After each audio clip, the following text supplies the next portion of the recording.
Well recently कान festival wind up हो गया है और अब वहां के सितारे अपने अपने देश वापस लौट आए हैं। इस सब के बीच हेली शाह और हिना खान ने अपनी चुप्पी तोड़ दी है और कहीं ना कहीं बॉलीवुड की असली साइड दिखाने की अपनी तरफ से कोशिश की है।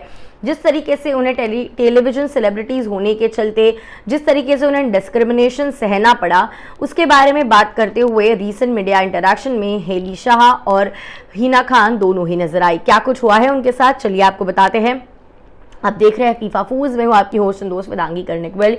ये बात तो हम सालों साल सुनते आ रहे हैं कि बॉलीवुड के सेलिब्रिटीज जो होते हैं टेलीविजन के सेलिब्रिटीज को अपने सामने कहीं का भी नहीं मानते और एकदम नीचे के लेवल का समझते हैं, जिसके चलते उनके साथ कई बार डिस्क्रिमिनेशन होता हुआ नजर आता है।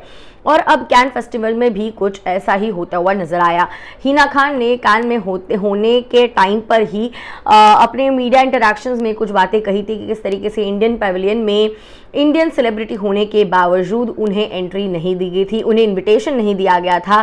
कई बड़े बड़े आर्टिस्ट, सेलिब्रिटीज, सिंगर्स, बॉलीवुड के कई बड़े बड़े एक्टर एक्ट्रेसेस वहां पे मौजूद थे, लेकिन हिना खान जो एक पॉपुलर वेल नोन सेलिब्रिटी है फ्रॉम इंडियन टेलीविजन इंडस्ट्री, लेकिन फिर भी उन्हें वहां पे न्योता नहीं दिया गया। परफॉर्मेंस तो दूर की बात है, उन्हें ऑडियंस तक में बुलाया नहीं गया। इस बारे में उन्होंने अपने रीसेंट मीडिया इंटरेक्शन में even in Cannes and India में वापस आने के बाद भी इसके ऊपर बातचीत की है कि किस तरीके से उनके साथ डिस्क्रिमिनेशन हुआ था।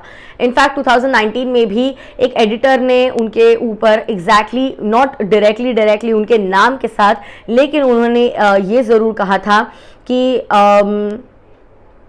उन्होंने एक कमेंट किया था कि अब जो चांदवली टाइप का एरिया हो चुका है, जो बॉलीवुड के लोग जहाँ पे कान में देखे जाते थे, अब चांदवली के लोग भी वहाँ देखे जाने लगे। यानी कि जो टेलीविजन स्टार्स है उनकी बात हो रही थी। और हिना खान ने पहले कहा था मैं इसके ऊपर बात नहीं करना चाहती थी, लेकिन ये सुन के मेरा दिल इतना दुखा कि मुझे इसके ऊपर बात करनी पड़ी। इनफैक्ट उनको ईजिली कपड़े जो है वो नहीं मिल पा रहे थे, डिज़ाइनर्स उनके साथ काम नहीं करना चाह रहे थे और कुछ इसी तरीके से डिस्क्रिमिनेशन हेली शाह ने भी सहन करा।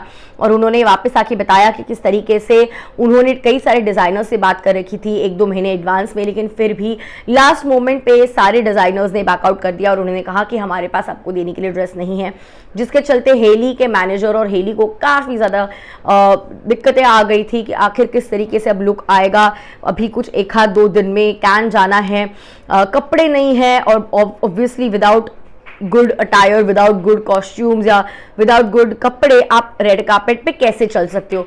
सो उनको काफ़ी मुसीबतों का सामना करना पड़ा था just to get a proper designer outfit जिसे वो कांस के रेड कार्पेट के ऊपर पहन सकते थे। तो इस तरीके से उन्होंने कहीं ना कहीं बॉलीवुड की असलियत, बॉलीवुड की रियलिटी सामने रखने की अपनी अपनी ओर से कोशिश की है। इस सब के ऊपर आपको क्या कुछ है कहना, आपका क्या है ओपिनियन, आपका क्या है take, do let me know in the comments. I see you guys soon.